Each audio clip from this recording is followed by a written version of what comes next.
इस कहानी को सुनने से पहले आप यह जान ले कि यक्षिणी कौन होती है।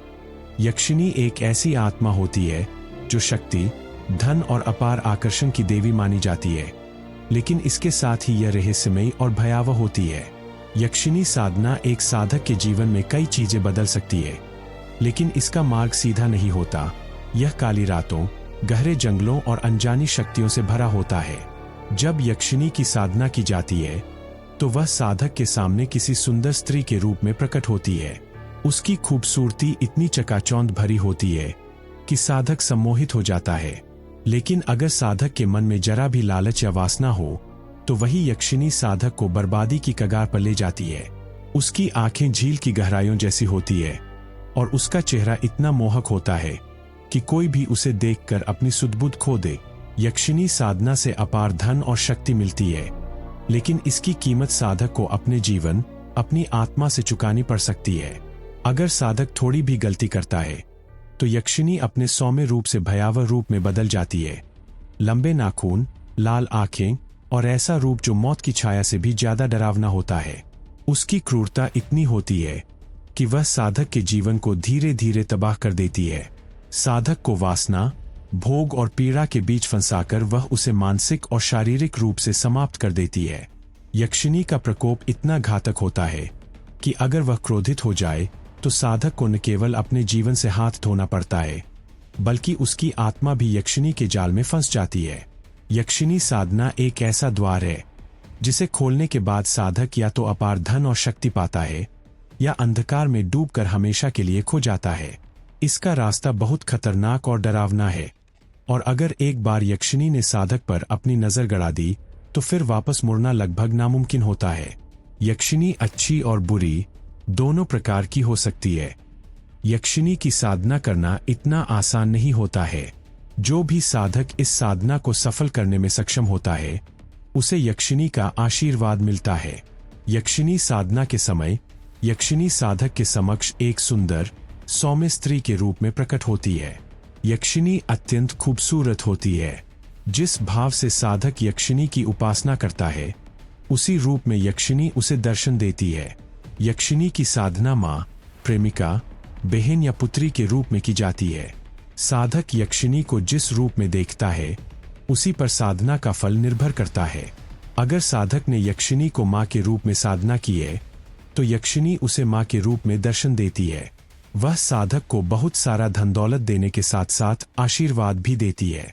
जो यक्षिणी माँ के रूप में दर्शन देती है वह साधक का बुरा नहीं करती, वह अच्छी होती है और साधक को धन दौलत देकर चली जाती है। अगर साधक ने यक्षिणी को प्रेमिका की नजर से देखा है तो साधक के जीवन में बहुत बुरा प्रभाव पड़ता है। तब यक्षिणी उसे भोग और वासना द्वारा डराने का प्रयास करती है। साधक को निडर होकर यक्षिणी के प्रकोप से बचना होता है। अगर साधक अपनी रक्षा करने में सफल हो जाता है तो यक्षिणी प्रसन्न होकर उसे धन दौलत देती है, परंतु इसके साथ कुछ शर्तें भी रखती है। उस साधक को यक्षिणी की शर्तों का पालन करना पड़ता है। यक्षिणी उस साधक के साथ आजीवन प्रेमिका बनकर रहना चाहती है। अगर उस साधक ने किसी अन्य स्त्री से प्रेम भी किया तो यक्षिणी उसे एकदम से बदतर सजा देती है। ये थी कुछ यक्षिणी के बारे में जानकारी। आइए अब इस कहानी को शुरू करते हैं। अमावस की काली रात थी। चारों ओर घना अंधेरा था। उल्लू, कुत्ते और बिल्लियों की डरावनी आवाजें सुनाई देने लगी थी। श्मशान में मृत लोगों की चिताएं जल रही थी। उसी श्मशान के भीतर पीपल के पेड़ के नीचे यक्षिणी साधना चल रही थी। अमरदीप पीपल के पेड़ के नीचे बैठकर रहस्यमयी मंत्रों का उच्चारण कर रहा था। कहते हैं कि पीपल के पेड़ पर आत्माएं वास करती है, इसलिए उनसे बचने के लिए अमरदीप अपने चारों ओर एक आग का घेरा बनाता है। फिर वह इत्र की बोतल खोलता है और यक्षिणी को प्रसन्न करने के लिए अपने शरीर पर इत्र लगाता है। इत्र की सुगंध से पूरा वातावरण महक उठता है। पीपल के पेड़ के चारों ओर जल रही मोमबत्तियों की रोशनी में कुछ काटने वाले कीड़े अमरदीप के शरीर पर रेंगने लगे थे, जिससे उसका शरीर लहूलुहान हो गया था। यक्षिणी को प्रसन्न करने के लिए सामने एक शराब की बोतल और एक जीवित मुर्गी बलि के लिए रखी हुई थी। अमरदीप मंत्रों का उच्चारण करते हुए शराब की बोतल खोलता है और कहता है, यक्षिणी प्रसन्न हो, मुझे दर्शन दो। इसके बाद वह मुर्गी का गला काटकर बलि चढ़ाता है और उसके खून से यक्षिनी को प्रसन्न करने का प्रयास करता है। अमरदीप बहुत कोशिश करता है, परंतु यक्षिनी को बुला नहीं पाता। निराश होकर वह घर लौट आता है। जब वह घर पहुंचता है तो उसे एक काला साया दिखाई देता है। अमरदीप थोड़ा डर जाता है और वापस लौटने की कोशिश करता है, पर उसे कुछ दिखाई नहीं देता। यक्षिनी साधना के समय यक्षिनी साधक की परीक्षा लेती है। साधक को डरावनी अनुभूतियां होने लगती है और उसे भयानक चेहरे दिखाई देने लगते हैं। रात के 12 बज रहे थे और अमरदीप अपने बिस्तर में लेटा हुआ गहरी सोच में डूबा था।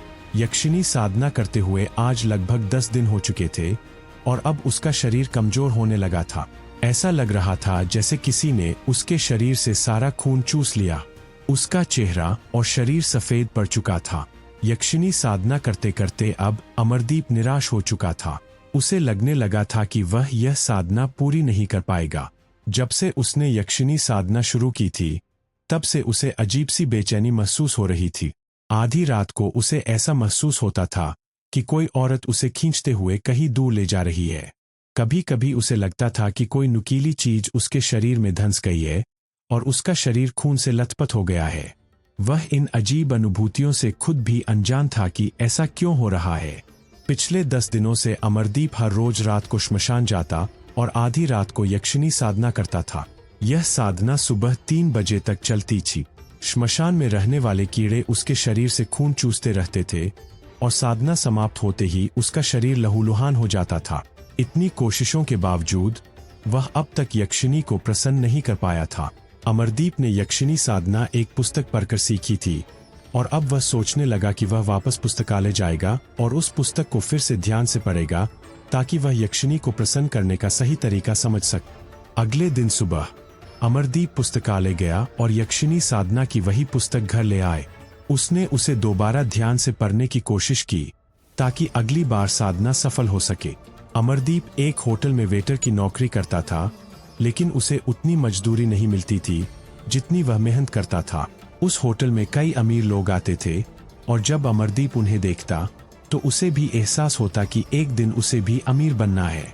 उसे समझ आ गया कि वेटर की नौकरी से वह कभी अमीर नहीं हो सकता, इसलिए उसने सोचा कि शॉर्टकट से पैसा कमाएगा और जल्द से जल्द अमीर बन जाएगा। अमरदीप की एक प्रेमिका थी जिसका नाम मोहिनी था। मोहिनी अमरदीप से बेइंतहा प्यार करती थी और अमरदीप भी मोहिनी से दिलोजान से प्रेम करता था।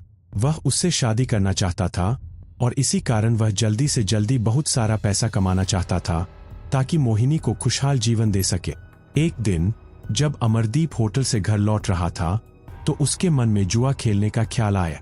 उसकी जेब में बस 1000 रुपए थे, लेकिन उसने सोचा कि क्यों न किस्मत आजमाई जाए, क्या पता ये 1000 का नोट 10,000 बन जा। यही सोचकर अमरदीप जुआ खेलने चला गया और उसकी किस्मत ने साथ दिया। उसने 1000 से 10,000 रुपए जीत ली। यह देखकर अमरदीप खुशी से झूम उठा और उसकी जुआ खेलने की इच्छा और बढ़ गई। अब अमरदीप हर रोज जुआ खेलने लगा और उसकी किस्मत भी उसी का साथ दे रही थी। कुछ ही समय में उसने लाखों रुपए जीत ली। उसने नए बाइक खरीदी, सोने के गहने बनवाए और मोहिनी को गिफ्ट किए। अमरदीप ने वेटर की नौकरी छोड़ दी और पूरी तरह से जुए की लत में फंस गए। वह रोज जुआ खेलता और लाखों रुपए कमाता था, लेकिन जुए की दुनिया में हमेशा जीतना नामुमकिन है। जैसे ही इंसान एक बार हारने लगता है, उसकी जीत का सारा पैसा भी चला जाता है। यही हाल अमरदीप का भी हुआ। उसकी किस्मत ने साथ छोड़ दिया और वह लगातार हारने लगा। उसने जुए में जितने पैसे कमाए थे वे सब हार गए। अमरदीप कर्ज में डूब गया और दूसरों से उधार लेकर जुआ खेलने लगा। धीरे धीरे उसके ऊपर लाखों रुपए का कर्ज हो गए। हार के बाद वह शराब पीकर घर आता था। जुआ और शराब की लत की वजह से अमरदीप पूरी तरह से कंगाल हो चुका था। एक दिन की बात है, लेनदार गजोधर अमरदीप को फोन करता है। फोन उठते ही गजोधर की सख्त आवाज सुनाई देती है, हेलो अमरदीप, मेरा पैसा कब लौट आएगा? अमरदीप कांपती आवाज में कहता है, गजोधर जी, मैं बहुत जल्द आपके पैसे लौटा दूंगा, बस मुझे कुछ दिन की मोहलत दे दीजिए। गजोधर उसे धमकी भरे लहजे में जवाब देता है, अगर तूने मेरे पैसे जल्दी नहीं लौटाए तो तेरा अंजाम बहुत बुरा होगा। इतना कहकर गजोधर फोन काट देता है। अमरदीप जानता था कि गजोधर एक बहुत बड़ा गुंडा है। अगर उसने समय पर पैसे नहीं लौटाए तो गजोधर उसे किसी भी हद तक नुकसान पहुंचा सकता है। अमरदीप अब सोच में पड़ गया कि क्या करे, कहाँ जाए, किससे उधार मांगे। उसकी जिंदगी अब गहरे मुश्किल हालातों में फंस चुकी थी। बिना मेहनत किए अमीर बनने की उसकी ख्वाहिश ने उसे जुआरी बना दिया था और अब वह इस दलदल से निकलने का कोई रास्ता नहीं देख पा रहा था। एक दिन अपने दिमाग को शांत करने के लिए अमरदीप पुस्तकालय जाता है। वहां उसकी नजर अचानक एक किताब पर पड़ती है जिसका नाम था यक्षिणी साधना।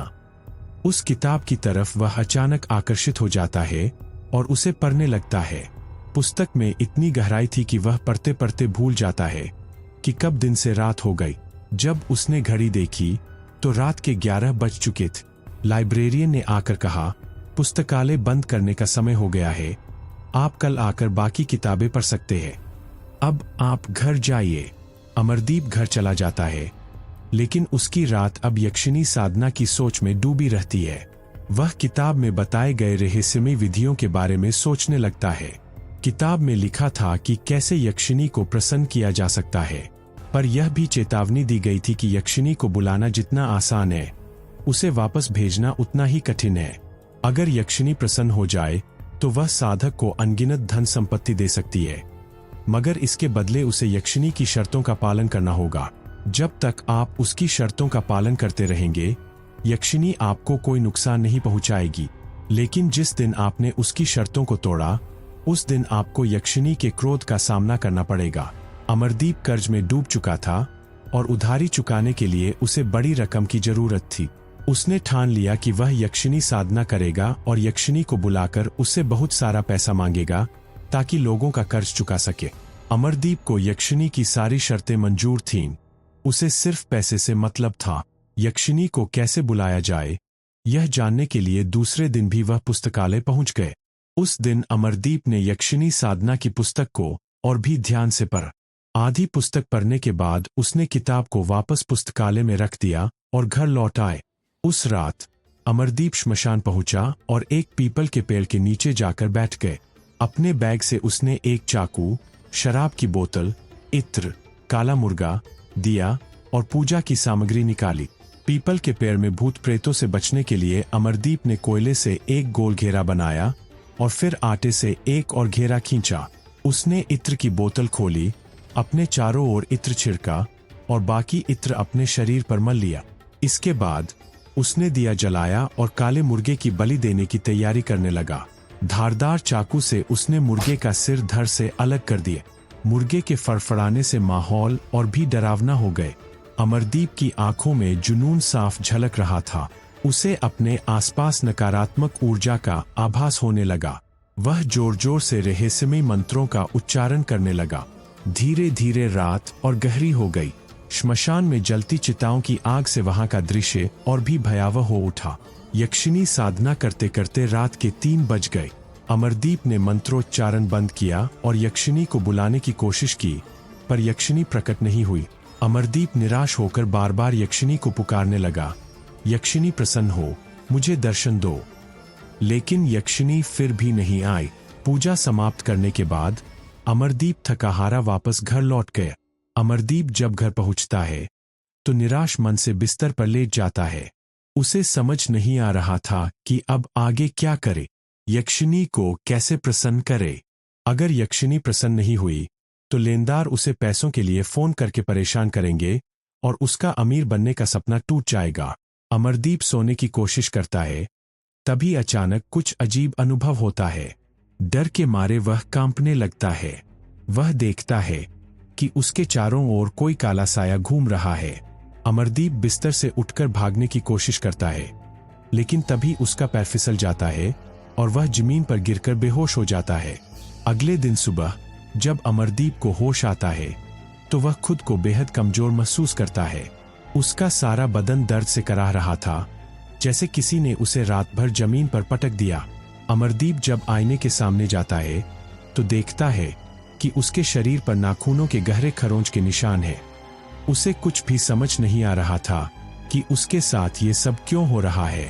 अमरदीप सोचने लगता है कि जब से उसने यक्षिणी साधना शुरू की है तब से ही उसके साथ कुछ बुरा घट रहा है। तभी अचानक उसका मोबाइल बजता है। दूसरी तरफ से उसकी गर्लफ्रेंड मोहिनी बोलती है, जान, आजकल तुम्हें क्या हो गया है? तुम मुझसे मिलने क्यों नहीं आते? अमरदीप यक्षिणी साधना में इतना मगन हो गया था कि वह मोहिनी के बारे में बिल्कुल भूल गया था। घबराते हुए वह कहता है, ओह, मैं किसी जरूरी काम से बाहर गया हुआ था, इसलिए तुमसे बात करने का वक्त नहीं मिला। मुझे माफ कर दो जान, मैं तुमसे बहुत प्यार करता हूँ। मोहिनी कहती है, आज रात मैं तुमसे मिलने आ रही हूँ। अमरदीप सोच में पड़ जाता है कि अगर रात को मोहिनी घर आई तो वह श्मशान जाकर यक्षिणी साधना नहीं कर पाएगा, इसलिए झूठ बोलते हुए वह कहता है, मेरी तबीयत ठीक नहीं है, तुम फिर कभी आ जाना। इतना कहकर वह फोन रख देता है। अमरदीप नहाकर तैयार होने लगता है। जब वह फिर से आईने के सामने जाता है तो अचानक डर जाता है, क्योंकि उसे आईने में एक डरावना चेहरा दिखाई देने लगता है। घबराहट में वह जोर से चीख उठता है और उसी पल वह डरावना साया अचानक से गायब हो जाता है। अमरदीप पसीने से भीग चुका था और डर के मारे उसका गला सूख गया था। जब वह पानी पीने के लिए रसोई में जाता है तभी उसे याद आता है कि यक्षिणी साधना की पुस्तक को पढ़ना अभी बाकी है। वह सोचता है कि उसे पुस्तकालय जाना चाहिए और यक्षिणी साधना की पुस्तक को ध्यान से पढ़ना चाहिए। पानी पीकर जब अमरदीप रसोई से बाहर आता है तभी अचानक चारों ओर किसी के हंसने की आवाज गूंजने लगती है। हंसने की आवाज इतनी तेज थी कि उसके कानों में दर्द होने लगा। वह डर के मारे चिल्लाता है, हंसने की आवाज बंद करो। तभी अचानक वह हंसने की आवाज बंद हो जाती है। अमरदीप इस बात से अनजान था कि अगर यक्षिणी को प्रसन्न करना है तो उसे बुरे हालातों से गुजरना होगा। उसे ऐसी शैतानी शक्तियों का सामना करना होगा जिन्हें देखने और महसूस करने के बाद कोई भी इंसान पागल हो सकता है। अगर उस इंसान का दिल कमजोर होगा तो उसकी मौत भी हो सकती है। अमीर होने की लालच में अमरदीप खतरों से खेल रहा था और अब उसे एहसास होने लगा था कि उसके निर्णयों के क्या गंभीर परिणाम हो सकते हैं। यक्षिणी साधना की पुस्तक को पढ़ने के लिए अमरदीप लाइब्रेरी जाता है। सुबह के 10 बज चुके थे। अमरदीप का शरीर आज कमजोर लग रहा था, क्योंकि पिछले रात उसके साथ नकारात्मक शक्तियों ने मिलकर उसका बुरा हाल कर दिया था। इस वजह से अमरदीप ठीक से चल भी नहीं पा रहा था। अमरदीप यक्षिणी साधना की पुस्तक को लाइब्रेरी से लेता है और एक शांत जगह जाकर उसे पढ़ने लगता है। पुस्तक पढ़ने के बाद अमरदीप निर्णय लेता है कि आज रात इतनी कठोर साधना करेगा कि यक्षिणी को प्रसन्न कर देगा। अमरदीप वापस से पुस्तक लाइब्रेरी रख देता है और घर लौट जाता है। उसी रात अमरदीप शमशान जाता है और फिर से यक्षिणी साधना करना प्रारंभ कर देता है। अमरदीप शमशान के पास एक पीपल के पेड़ के नीचे जाकर बैठ जाता है। अपने बैग से एक चाकू, एक शराब की बोतल, एक इत्र की बोतल, एक काला मुर्गा, दिया और पूजा की सामग्री निकालता है। पीपल के पेड़ में भूत प्रेत रहते हैं। उनसे बचने के लिए अमरदीप कोयले से एक गोल घेरा बनाता है और उसके बाद आटे से एक घेरा बनाता है। इत्र की बोतल खोलकर अपने आसपास इत्र छिड़कने लगता है और बाकी के इत्र अपने बदन में मल लेता है। अमरदीप यक्षिणी साधना करना प्रारंभ कर देता है। वह जोर जोर से यक्षिणी के मंत्र का जाप करने लगता है। कुछ देर बाद शमशान का माहौल बहुत ज्यादा डरावना हो जाता है। कुत्तों और बिल्लियों की रोने की आवाजें चारों ओर गूंजने लगती है। देखते ही देखते अमरदीप के चारों तरफ रहस्यमय आत्माएं घूमने लगती है। आत्माएं अमरदीप पर हमला करने लगती है, लेकिन अमरदीप अपनी साधना में इतना मग्न हो गया था कि उसे कुछ भी सुनाई और दिखाई नहीं दे रहा था। थोड़ी देर बाद आत्माएं वहां से गायब हो जाती है। कुछ देर बाद अमरदीप चाकू से मुर्गे की बलि देता है और फिर शराब की बोतल निकालकर सामने रख देता है। इत्र की बोतल निकालकर वह इत्र अपने शरीर पर मल लेता है और जोर जोर से मंत्र का उच्चारण करने लगता है। देखते ही देखते अमरदीप के चारों तरफ का माहौल बदलने लगता है। उसके चारों तरफ धुआं धुआं हो जाता है और उसके सामने एक सुंदर स्त्री प्रकट होती है। यह कोई आम स्त्री नहीं थी, यह धन की देवी यक्षिणी थी। यक्षिणी स्वर्ग की अप्सरा जैसी सुंदर थी। उसकी सुंदरता सोने जैसी चमक रही थी। यक्षिणी अमरदीप को पुकारती है, आंखें खोलो अमरदीप, बोलो तुम्हें क्या चाहिए। धीरे धीरे अमरदीप अपनी आंखें खोलता है और चौंक जाता है। उसने आज से पहले इतनी सुंदर स्त्री नहीं देखी थी।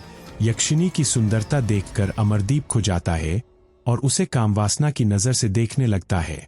अमरदीप यह भूल चुका था कि उसने साधना क्यों की है। थोड़ी देर बाद यक्षिनी कहती है, अमरदीप, तुमने मुझे एक प्रेमिका की नजरों से देखा है, इसलिए मेरी कुछ शर्तें हैं, क्या तुम्हें मंजूर है? तब अमरदीप होश में आता है और कहता है, मुझे आपकी सभी शर्तें मंजूर है, बोलिए आपकी क्या शर्त है? अमरदीप अपने साथ यक्षिनी को भी लेकर आता है। यक्षिनी के आने की वजह से अमरदीप की सारी परेशानियां समाप्त हो चुकी थी। अब अमरदीप बहुत ज्यादा अमीर हो चुका था, उसके पास पैसे की कोई कमी नहीं थी। उसने एक सुंदर आलीशान बंगला खरीदा और कई सारी गाड़ियां भी। अमरदीप ने जितने लोगों से उधारी ली थी, सबके पैसे लौटा दिए थे। अमरदीप गजोधर से भी जितने पैसे उधार लिए थे, सब वापस लौटा देता है। कहते हैं ना, जिसके पास जितना पैसा होता है, उनके शौक भी बड़े बड़े होते हैं। पहले अमरदीप पैसे उधारी लेकर शराब पीता था और जुआ खेलता था, और अब अमरदीप अपने पैसे से दिन रात शराब पीता है और जुआ खेलता है। अमरदीप अपनी गर्लफ्रेंड मोहिनी को भी भूल चुका था, दिन रात बस शराब के नशे में डूबा रहता था। यक्षिनी भी हमेशा अमरदीप के साथ रहती थी। अमरदीप जहां भी जाता, यक्षिनी भी साथ साथ जाती थी। रात को सोते वक्त यक्षिनी भी अमरदीप के साथ ही सोती थी। दिन बीत रहे थे और यक्षिनी के साथ रहते रहते अब अमरदीप बहुत ज्यादा कमजोर हो चुका था, क्योंकि शराब और स्त्री का नशा उसके जिस्म को अंदर ही अंदर खा रहा था। उसका शरीर खोखला हो चुका था, आंखों के नीचे काले घेरे दिखाई देने लगे थे, होंठ बहुत ज्यादा काले हो गए थे और शरीर सूखे पेड़ की तरह दिखाई देने लगा था। कहते हैं ना, बहुत ज्यादा सुख और आनंद इंसान को कमजोर बना देता है, क्योंकि उसे कोई मेहनत नहीं करनी पड़ती, सब पैसे से हो जाता है। मेहनत ना करने की वजह से एक इंसान अपाहिज जैसा जीवन जीने लगता है। अमरदीप के साथ भी ऐसा ही हो रहा था। अमरदीप को जो कुछ भी चाहिए था, सब यक्षिनी लाकर देती थी। अब अमरदीप इन सब से कहीं दूर जाना चाहता था, पर चाहकर भी अमरदीप यक्षिनी से पीछा नहीं छुड़ा सकता था, क्योंकि यक्षिनी को मां के रूप में साधना न करके प्रेमिका के रूप में देखकर गलती की थी। अगर मां के रूप में साधना करता तो यक्षिनी धन दौलत देकर अपनी दुनिया में लौट जाती, पर अमरदीप अपनी कामवासना पर नियंत्रण नहीं कर सका। हवस की नजरों से यक्षिनी की तरफ देखा था, इसलिए अब अमरदीप को यक्षिनी के शर्तों का पालन करना होगा। जब तक यक्षिनी खुद की मर्जी से नहीं जाती, तब तक अमरदीप को यक्षिनी के साथ ही रहना होगा। अब अमरदीप को ऐसा लगने लगा था कि ऐसे जीवन जीते जीते वह जल्दी ही मर जाएगा। एक दिन अमरदीप जब शराब पी रहा था, तब उसे प्रेमिका मोहिनी की याद आने लगी। अमरदीप शराब पीते पीते मोहिनी के साथ बिताए हुए हसीन पलों को याद करने लगता है। कैसे दोनों बाइक में बैठकर अनजान रास्तों से बहुत दूर तक चले जाते थे। कभी कभी दोनों एक दूसरे को बाहों में लेकर प्यार के समंदर में डूब जाया करते थे। अमरदीप की पुरानी यादें दर्द दे रही थीं, आंखों से आंसू बह रहे थे। अमरदीप को अपनी गर्लफ्रेंड मोहिनी से मिलने की इच्छा होने लगी थी, पर वह जा नहीं सकता था, क्योंकि अगर यक्षिनी को पता चल गया कि वह किसी पराई स्त्री से प्रेम करता है, तब यक्षिनी उसे सजा देगी। यक्षिनी ने अमरदीप से कहा था कि वह किसी पराई स्त्री से प्रेम नहीं कर सकता। जब तक यक्षिनी के शर्तों का पालन होगा, तब तक यक्षिनी उसे धन दौलत देती रहेगी, और जिस दिन यक्षिनी के शर्तों का पालन नहीं किया, उस दिन अमरदीप को यक्षिनी के क्रोध का सामना करना होगा। यक्षिनी का क्रोध बहुत भयानक होता है। जब तक इंसान पूरी तरह से बर्बाद नहीं होता, तब तक यक्षिनी इंसान को शारीरिक और मानसिक कष्ट देती रहेगी। अमरदीप धीरे धीरे पागल हो रहा था, उसके सब्र का बांध टूट रहा था। अमरदीप निर्णय लेता है कि वह अब यक्षिनी के साथ नहीं रहेगा, उसे अब आजादी चाहिए थी। इसलिए एक दिन अमरदीप घर से बिना बताए मोहिनी से मिलने जाता है। अमरदीप सोचता है कि यक्षिनी को पता नहीं चलेगा, पर वह इस बात से अनजान था कि यक्षिनी कोई इंसान नहीं, एक नकारात्मक शक्ति थी। यक्षिनी इंसान की हर चाल को पहचान लेती थी। यक्षिनी से आजाद होना इतना आसान नहीं था। अब अमरदीप बहुत बड़ी गलती करने जा रहा था, क्योंकि वह मोहिनी से मिलने जा रहा था। अमरदीप अपनी गाड़ी निकालता है और गाड़ी में बैठकर अनजान रास्तों से जाने लगता है। अमरदीप सोचता है, मोहिनी अब कैसी है? बहुत दिन हो गए उसे देखे हुए। मोहिनी मेरे बारे में क्या सोचती होगी? क्या वह मुझे याद करती है या मुझे भूल चुकी है? अमरदीप की गाड़ी मोहिनी के घर के सामने आकर रुकती है। अमरदीप गाड़ी से उतरता है और मोहिनी के घर की तरफ जाने लगता है। मोहिनी के घर का दरवाजा खुला हुआ था। अमरदीप जब मोहिनी के घर प्रवेश करता है तब उसके पैरों तले जमीन खिसक जाती है। अमरदीप अपने सामने जो नजारा देखता है उसकी वजह से दिल की धड़कन जैसे थम सी जाती है। अमरदीप देखता है कि मोहिनी का शरीर एक पंखे में लटक रहा था, आंखें खुली हुई थीं, जीभ बाहर लटक रही थी और शरीर पर नाखूनों के निशान दिखाई दे रहे थे। मोहिनी का शरीर खून से लाल हो चुका था। अमरदीप दौड़ता हुआ मोहिनी के पास जाता है और पागलों की तरह रोने लगता है। मोहिनी, तुम कहाँ चली गई मुझे छोड़कर? क्यों चली गई? मैं तुमसे बहुत प्यार करता हूँ। मोहिनी, वापस लौट आओ, मैं अकेले जी नहीं पाऊंगा। मोहिनी, ये सब तुम्हारे साथ किसने किया? कौन है तुम्हारा दुश्मन? तब उसी समय एक रहस्यमय हंसी चारों तरफ गूंजने लगती है। अमरदीप डर जाता है और कहता है, कौन है? सामने आओ। तुमने मेरी प्रेमिका की हत्या क्यों की? सामने आओ। तब यक्षिनी प्रकट होती है। यक्षिनी बहुत ज्यादा क्रोधित थी। अब यक्षिनी सुंदर नहीं, डरावनी चुड़ैल बन चुकी थी। यक्षिनी कहती है, तुमने मुझे धोखा दिया है। मैंने तुम्हें पराई स्त्री के पास जाने से मना किया था, पर तुमने मेरी बात नहीं मानी। अब मैं तुमसे बहुत ज्यादा क्रोधित हूँ, क्योंकि जो भी इंसान मेरे शर्तों का पालन नहीं करता, मैं उसे बर्बाद कर देती हूँ। अब मैं भी तुम्हें बर्बाद कर दूंगी। इसलिए मैंने तुम्हारी प्रेमिका को जान से मार दिया है। अब मैं तुम्हें भिखारी बना दूंगी। मैं तुम्हें पूरी तरह से बर्बाद कर दूंगी और अंत में तुम्हें जान से मार दूंगी। अमरदीप बहुत ज्यादा डर जाता है और कहता है, मुझे माफ कर दो यक्षिनी, मैं दोबारा गरीब होना नहीं चाहता। तुम जैसा कहोगी मैं वैसा ही करूंगा। कृपया करके अपना क्रोध शांत करिए। तब यक्षिनी हवा में कहीं गायब हो जाती है। अमरदीप अब जल्दी ही भिखारी होने वाला था, क्योंकि उसकी वजह से यक्षिनी क्रोधित हो चुकी थी। अब अमरदीप कैसे यक्षिनी का सामना करेगा? अमरदीप को कोई रास्ता दिखाई नहीं दे रहा था। अब अमरदीप यक्षिनी से कैसे पीछा छुड़ाएगा? सभी सवालों का जवाब जानने के लिए अमरदीप वापस से लाइब्रेरी जाता है और यक्षिनी साधना की पुस्तक को ध्यान से पढ़ने लगता है। उस पुस्तक में यक्षिनी से मुक्ति का राज लिखा हुआ था। मोहिनी के मरने के बाद अमरदीप अंदर से टूट चुका था। उसे कुछ भी समझ में नहीं आ रहा था कि आगे क्या करे। अब अमरदीप एक भिखारी हो चुका था, क्योंकि यक्षिनी ने जितना भी धन, दौलत और पैसे दिए थे, सब कुछ अमरदीप से छीन लिए थे। अब अमरदीप की हालत बहुत खराब हो चुकी थी। वह यक्षिनी साधना करके पछता रहा था। काश पैसों की लालच में वह यह भयंकर साधना पूरी ना करता, तो आज उसकी प्रेमिका उसके साथ होती। आज अमरदीप अपने कर्मों की सजा भुगत रहा था। जुआ खेलना और शराब पीना कितना हानिकारक होता है, यह आज उसे समझ में आ रहा था। आज उसकी हालत ऐसी हो चुकी थी कि कोई उसे उधारी भी नहीं देगा। भूख और प्यास से अमरदीप का गला सूखता जा रहा था। खाने के लिए कुछ भी नहीं था। जब अमरदीप अमीर था, तब वह हरदम शराब के नशे में डूबा रहता था और पैसों को ऐसे बर्बाद करता था मानो उसके खेलने का साधन। अब उसे पैसों की अहमियत समझ में आ रही थी। अब अमरदीप के पास रहने के लिए घर नहीं था, इसलिए वह फुटपाथ के एक कोने में बैठा हुआ था। बदन में ढकने के लिए कपड़ा भी नहीं था। फटे पुराने कपड़ों से अपने शरीर को ढककर रखा था। अमरदीप कुछ दिनों से सोया भी नहीं था, क्योंकि जब भी अमरदीप सोने की कोशिश करता, यक्षिनी का भयानक चेहरा उसे दिखाई देने लगता था। यक्षिनी ने उसे चेतावनी दी थी कि वह अब अमरदीप को पूरी तरह से बर्बाद कर देगी। जब तक अमरदीप की मौत नहीं हो जाती, तब तक यक्षिनी उसे शारीरिक और मानसिक कष्ट देती रहेगी। इन सब से बचने का कोई मार्ग उसे दिखाई नहीं दे रहा था। अमरदीप सोचता है कि वह किसी अघोरी तांत्रिक के पास जाएगा और यक्षिनी से कैसे पीछा छुड़ाएगा, ये पता करेगा। अमरदीप शमशान में जाता है और अघोरी तांत्रिक को ढूंढने लगता है। शमशान का माहौल बहुत डरावना लग रहा था। चारों तरफ जलती चिताएं और लाशों की जलने की बदबू से अमरदीप ठीक से सांस भी नहीं ले पा रहा था। शमशान में उसे किसी रहस्यमय शक्ति के होने का आभास होने लगा था, जैसे कोई उसका पीछा कर रहा। अमरदीप पीछे मुड़कर देखता है तो उसे कोई भी दिखाई नहीं देता। अचानक अमरदीप हवा में तैरने लगता है। अमरदीप बहुत डर जाता है और चीखने लगता है, बचाओ, कोई मुझे बचाओ।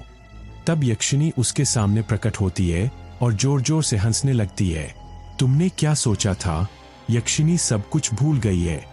यक्षिनी एक प्रेत है और मैं शमशान में रहती हूँ। तुमने क्या सोचा था? तुम मुझसे बचने के लिए शमशान आओगे तो बच जाओगे। जब तक तुम्हारी मौत नहीं हो जाती तब तक मैं तुम्हें परेशान करती रहूंगी। तभी उसी वक्त रहस्यमयी मंत्र का जाप सुनाई देने लगता है। रहस्यमयी मंत्र यक्षिनी को तकलीफ देने लगती है और यक्षिनी वहां से गायब हो जाती है। अमरदीप सामने देखता है। नरमुंड माला धारण किए हुए एक व्यक्ति उसके सामने खड़ा हुआ है। उसके पूरे बदन पर शमशान में जली हुई चिताओं की राख लगी हुई थी। लंबे जटाओं जैसे बाल और लंगोट धारण किए हुए और हाथ में एक त्रिशूल भी था। यह कोई आम व्यक्ति नहीं था। यह शमशान में रहने वाला काली शक्तियों की पूजा करने वाला अघोर तांत्रिक था। इनके दर्शन मात्र से लोगों की सारी परेशानियां दूर हो जाती थी। इनका दर्शन करना बहुत ही दुर्लभ था, क्योंकि ये अघोरी तांत्रिक किसी आम इंसान के सामने नहीं आते थे। अघोरी तांत्रिक भूत प्रेतों की साधना करते हैं। जलती चिताओं के सामने बैठकर मुर्दा इंसान की पूजा किया करते हैं। इनकी साधना बहुत ही ज्यादा डरावनी होती है। लोग इनके सामने जाने से भी डरते थे, क्योंकि अघोरी तांत्रिक दिखने में बहुत डरावने होते हैं। अमरदीप अघोरी तांत्रिक को प्रणाम करता है और कहता है, बाबा, मेरी परेशानी को दूर कीजिए। मैं बहुत बड़ी मुसीबत में फंस चुका हूँ। यक्षिनी साधना करके मैंने बहुत बड़ी गलती की है। अब यक्षिनी मुझे शारीरिक और मानसिक कष्ट दे रही है। बाबा, यक्षिनी से पीछा छुड़ाने का कोई उपाय बताइए। बाबा, मुझे बचाइए, नहीं तो मैं मर जाऊंगा। तब अघोरी तांत्रिक कहते हैं, बच्चा, लालच में आकर तूने बहुत बड़ी गलती की है। मेहनत करके पैसा कमाया होता तो आज ऐसी परिस्थिति उत्पन्न नहीं होती। बिना गुरु के यक्षिनी साधना करने से इसके विपरीत परिणाम भुगतने पड़ते हैं। किताब से अधूरी विद्या अर्जित करके तुमने यक्षिनी साधना की है, इसलिए आज तुम्हें उसकी सजा मिल रही है। बच्चा, यक्षिनी साधना करते वक्त यक्षिनी को कामवासना की नजर से नहीं देखनी चाहिए। ऐसा करने से यक्षिनी तुम्हें बर्बाद कर देगी। तब अमरदीप कहता है, बाबा, मुझसे भूल हो गई है, आप मुझे माफ कर दीजिए। बाबा, मुझे उपाय बताइए। तब बाबा कहते हैं, बच्चा, यक्षिनी से बचने का एक ही मार्ग है। तुम फिर से यक्षिनी की साधना करो और इस बार यक्षिनी को प्रेमिका के रूप में नहीं, माँ के रूप में साधना को संपूर्ण करना। बच्चा, यह साधना इतना सरल नहीं है। यक्षिनी तुम्हें बहुत कष्ट देगी, तुम्हें साधना करने में बाधा उत्पन्न करेगी, परंतु तुम अपने लक्ष्य से मत भटकना। जब तक साधना संपूर्ण नहीं होता तब तक तुम्हें साधना करते रहना होगा। यह साधना इतना आसान नहीं होगा, इसलिए मैं तुम्हें एक लाकेट देता हूँ। इसे धारण करो और प्रण लो कि इस बार यक्षिनी को माँ के रूप में देखोगे। जब तुम उसे माँ की नजरों से देखोगे तो यक्षिनी तुम्हें धन दौलत देकर तुम्हारी सारी परेशानियां दूर कर देगी और अपनी दुनिया में चली जाएगी। कल अमावस्या की काली रात है। कल इस साधना को संपन्न करो। बच्चा, मेरा आशीर्वाद तुम्हारे साथ है। अमरदीप प्रतिज्ञा करता है कि यक्षिनी को इस बार माँ के रूप में साधना करेगा। यक्षिनी की सुंदरता पर मोहित नहीं होगा। अब अमरदीप को यक्षिनी से बचने का मार्ग मिल चुका था। अब अमरदीप फिर से यक्षिनी साधना करेगा और जीवन की सारी परेशानियों को समाप्त करेगा। अमरदीप यक्षिनी साधना को कैसे संपन्न करेगा? क्योंकि यक्षिनी बहुत क्रोधित है। यक्षिनी इतनी आसानी से अमरदीप को साधना करने नहीं देगी। अमावस्या की काली रात आ चुकी थी। अमावस्या में काली शक्तियों की पूजा आराधना की जाती है। अमावस्या की रात बहुत ही भयानक होती है, क्योंकि ऐसी रात में नकारात्मक शक्तियां ज्यादा शक्तिशाली हो जाती है और ऐसी रात में भूत प्रेत इंसानों को अपना शिकार बनाते हैं। शमशान में रहने वाले जानवर अमावस्या की रात चारों तरफ पहरा देते हैं, क्योंकि इस रात बुरी शक्तियां चारों तरफ दिखाई देने लगती है। जानवर इन बुरी शक्तियों से बहुत डरते हैं, इसलिए आधी रात को कुत्तों और बिल्लियों की रोने की आवाज चारों तरफ गूंजने लगती है। अब अमरदीप अपने जीवन की सारी परेशानियां दूर करने के लिए शमशान में जाकर यक्षिनी साधना करेगा। शमशान में जाकर यक्षिनी साधना करना इतना आसान नहीं होगा, क्योंकि यक्षिनी उसकी साधना में बाधा उत्पन्न करेगी। जितनी भी बाधाएं या विपत्तियां क्यों न आए, अब अमरदीप पीछे नहीं हटेगा। अब अमरदीप अघोरी बाबा के दिखाए हुए मार्ग पर चलने का प्रण लेता है।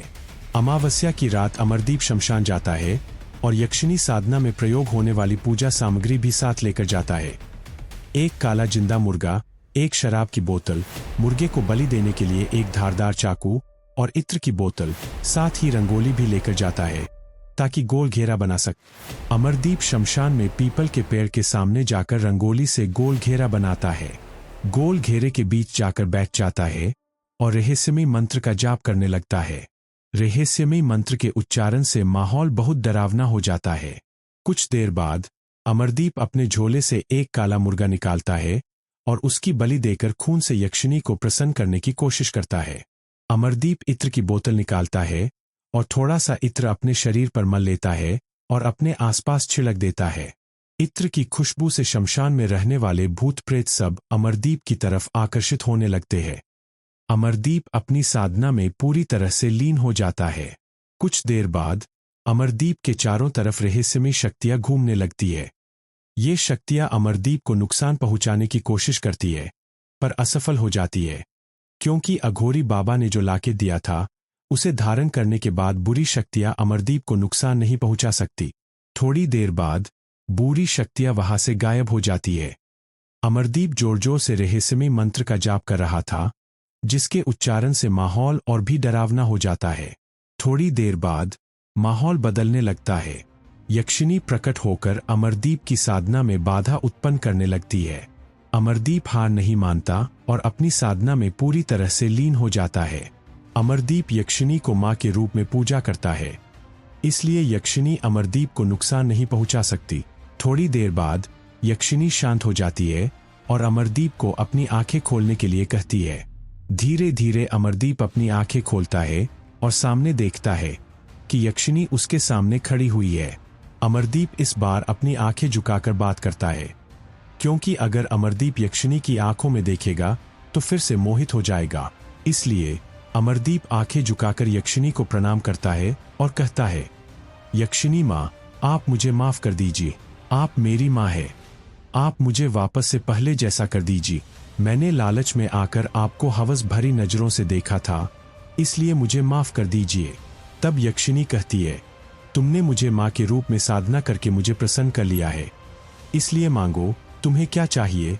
तब अमरदीप कहता है, माँ, आप मेरी प्रेमिका मोहिनी को वापस लौटा दीजिए और मुझे कुछ भी नहीं चाहिए। मुझे धन दौलत, शोहरत कुछ भी नहीं चाहिए। मैं पहले जैसा जीवन जीना पसंद करूंगा।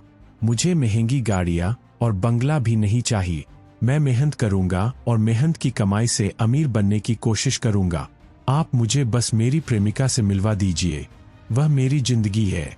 मैं अपनी प्रेमिका के बिना नहीं जी पाऊंगा। यक्षिणी सब कुछ पहले जैसा कर देती है और अमरदीप की प्रेमिका मोहिनी को वापस जीवित कर देती है। यक्षिणी मोहिनी और अमरदीप को आशीर्वाद देकर वहीं से अंतर्ध्यान हो जाती है। अमरदीप अपनी प्रेमिका मोहिनी को वापस पाकर बहुत खुश होता है और प्रतिज्ञा करता है कि वह जीवन में कभी शराब नहीं पिएगा और जुआ नहीं खेलेगा, मेहनत करेगा और मेहनत की कमाई से अमीर बनकर दिखाएगा। उस दिन के बाद से अमरदीप एक होटल में नौकरी करता है और मोहिनी के साथ खुशी खुशी जीवन बिताने लगता है। दोस्तों, हमें उम्मीद है कि आप लोग भी इस कहानी से कुछ सीखें और अमीर बनने का कोई भी शॉर्टकट तरीका ना अपने खुद के मेहनत पर भरोसा रखें और आगे बढ़ाने की कोशिश करिए और इस वीडियो में दिखाए गए किसी भी साधना को घर पर ना करें। यह आपके और आपके परिवार के लिए खतरनाक साबित हो सकता है। तो दोस्तों, यह थी हमारी कहानी यक्षिणी साधना। आशा है कि आपको यह कहानी पसंद आई होगी और आपने इससे कुछ महत्वपूर्ण बातें सीखी होंगी। अगर आपको हमारी यह कहानी पसंद आई हो तो कृपया इस वीडियो को लाइक करें और अपने दोस्तों के साथ शेयर करें। आपके विचार हमें बहुत महत्वपूर्ण है, इसलिए कमेंट सेक्शन में बताएं कि आपको यह कहानी कैसी लगी और अगली किस कहानी पर हम चर्चा करें। हमारे चैनल को सब्सक्राइब करना न भूलें ताकि आपको हमारी नई कहानियों की सूचना मिलती रहे। आपका समर्थन हमें और बेहतर करने के लिए प्रेरित करता है। मिलते हैं अगले वीडियो में। तब तक ध्यान रखें और अपना ख्याल रखें। धन्यवाद।